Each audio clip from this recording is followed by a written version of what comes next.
kami sama sekali tidak berkepentingan ekonomi untuk hal ini. Ya, sama sekali tidak.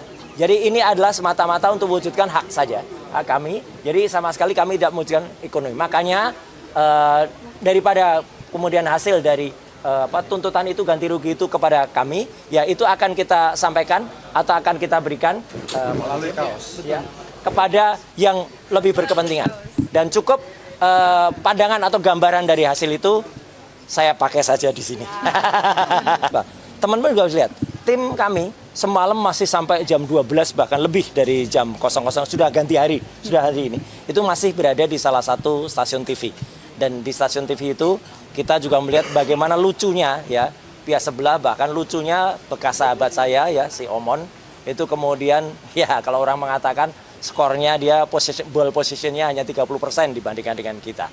Ya, jadi kita bisa lihat bagaimana argumen-argumen yang kita sampaikan dan ternyata boncos sekali apa yang mereka lakukan. Dan artinya apa? Habis dari itu, hari pertama ketika pra-peradilan kami selaku pemohon, itu kamilah yang kemudian akan membacakan permohonan kami apa terhadap termohon dan juga terhadap turut termohon. Jadi kami itu tidak bisa kemudian santai-santai. Hari pertama itu hari kita, baru hari kedua besok itu jawaban dari seharusnya termohon dan juga turut termohon. Kemudian kami juga harus langsung memberikan jawaban hari itu juga, yaitu berupa replik dan juga mereka kemudian duplik.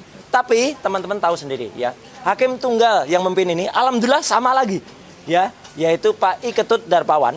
Ya, nah ini teman-teman nanti bisa melihat apakah putusan dari hakim tunggal ini akan sama seperti yang pertama atau yang kedua kemarin. Kalau beda dengan yang pertama, ini akan menjadi lucu banget. Ya, karena waktu itu belilah yang sebenarnya memberikan kesempatan kepada kami untuk mengajukan ini dalam pra-peradilan yang terpisah. Jadi ini bukan kami yang kemudian menunda-nunda. Ya, kok kami baru sekarang, kok nggak sekalian kemarin. Putusannya itu adalah boleh diajukan secara terpisah dalam waktu 14 hari maksimal. Dan kami sudah melaksanakan itu sesuai dengan putusan pra-peradilan yang pertama. Ya, nah itu yang penting.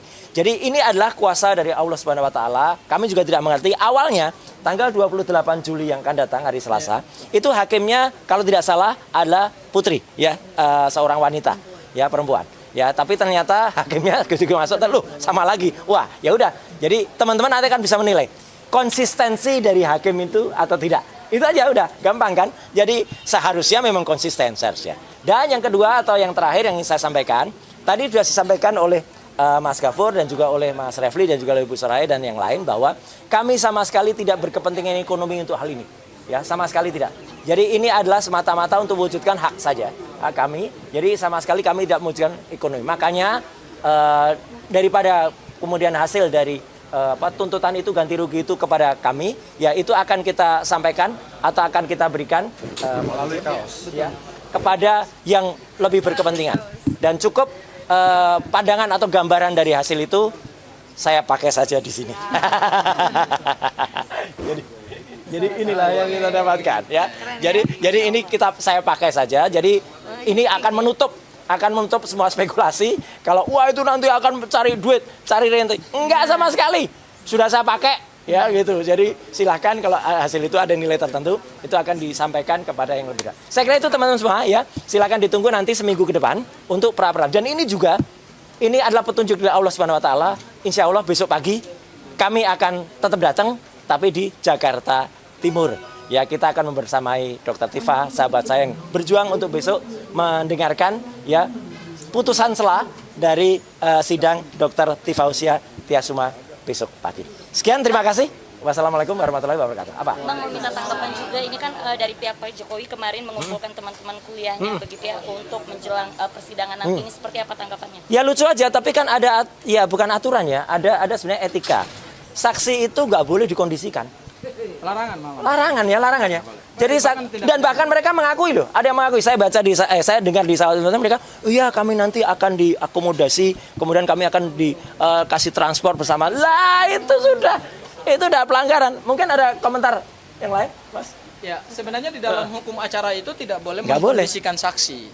Karena saksi itu adalah sesuatu yang akan dinilai keterangannya. Betul. Nah, di dalam hukum acara tidak boleh kita mengarahkan saksi untuk memberikan keterangan palsu. Ya. Karena kalau kita mengkondisikan dan mengarahkan saksi dan kemudian terbukti memberikan keterangan palsu, ya artinya yang memberikan keterangan palsu kena, kemudian yang mengarahkan Dan untuk juga memberikan akan keterangan kena. palsu juga kena. Ya, dan- ya, meskipun kami tidak menuduh bahwa itu adalah, Ya, tapi enggak. pengkondisian saksi, namanya pengkondisian, artinya dikondisikan gitu. Betul. Baik secara psikologisnya dikondisikan, kemudian secara transportasinya, akomodasinya akomodasinya. dikondisikan.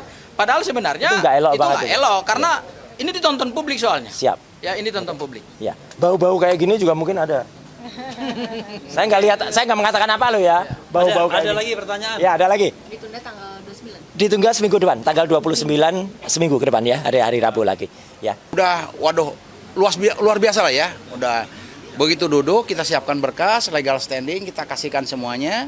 Kata Pak Hakimnya, oh itu legal standingnya sama ya seperti ya siap sama yang mulia. Dari sebelah juga termohon siap sama. Oh turut termohon mana? Belum hadir. Kata beliau sudah dipanggil, tapi ternyata belum hadir. Nah, terpaksa harus mengikuti aturan, harus dipanggil 2 kali maksimal. Kalau sudah dipanggil 2 kali maksimal, ya berarti dianggap lewat. Kan gitu, berarti sidang akan dilaksanakan. Dianggap yang bersangkutan hadir, seperti itu aturannya ya. Dan alhamdulillah sekarang ya jangan sampai ada bunyi ngulur-ngulur waktu lagi. Nggak ada. Siapa yang Ya, ngulur waktu? kita nggak ngulur-ngulur waktu, kita laksanakan sesuai dengan KUHAP. Ya aturan mainnya seperti itu. Mungkin itu tambahan dari saya karena tidak ada yang perlu disampaikan karena ketuk palunya seperti itu tadi ya. Ya, mohon dukungannya, mohon doanya. Semoga kebenaran itu tetap di atas segalanya. Amin. Terima kasih. Assalamualaikum warahmatullahi wabarakatuh. Yuk. Oke, sebelum Mas Roy ya. Ya.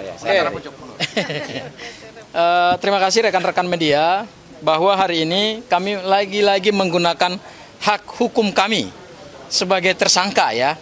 Jadi kalau ada yang mau mengatakan bahwa Mas Roy ini sudah statusnya sebagai terdakwa dan kami selalu men-challenge mana pihak yang mengatakan Mas Roy sebagai terdakwa berarti belum memahami KUHAP dengan sebenar-benarnya gitu. Mas Roy ini statusnya masih sebagai tersangka. Makanya di dalam pasal 158 KUHAP yang baru, permohonan pra peradilan itu statusnya harus diajukan oleh seseorang tersangka, bukan terdakwa ya. Nah, karena Mas Roy ini masih menjadi tersangka, maka kami menggunakan hak hukum kami, yaitu apa?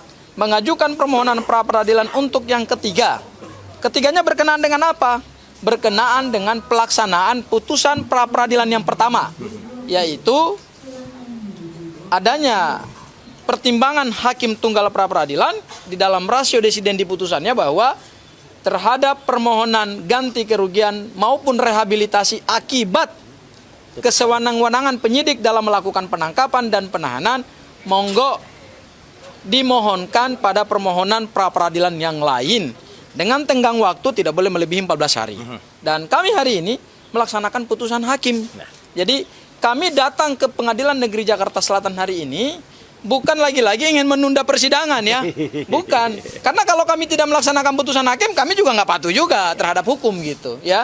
Jadi ini tidak ada urusannya dengan framing di luar bahwa ini menunda-nunda persidangan, tetapi kami melaksanakan putusan hakim. Betul. Karena putusan hakim itu asasnya adalah res judicata pro varite habetur, yaitu putusan Harus itu dianggap sah dan benar sepanjang belum dibatalkan.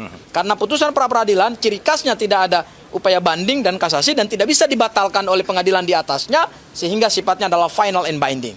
Ya, terakhir dan mengikat dan kami laksanakan itu. Hal yang kedua, kami memohonkan ganti kerugian. Ya. Kami memohonkan ganti kerugian dan saya kira teman-teman juga sudah tahu berapa nilainya gitu ya. Dan kami merumuskan nilai ganti kerugian itu para awak media itu berdasarkan aturan perundang-undangan.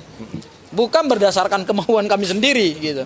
Karena tidak bisa juga kami memohonkan ganti kerugian misalnya 0 rupiah atau 1 rupiah atau 100 rupiah atau 1000 rupiah atau 10.000 rupiah. Itu samanya kan kami menghina pengadilan.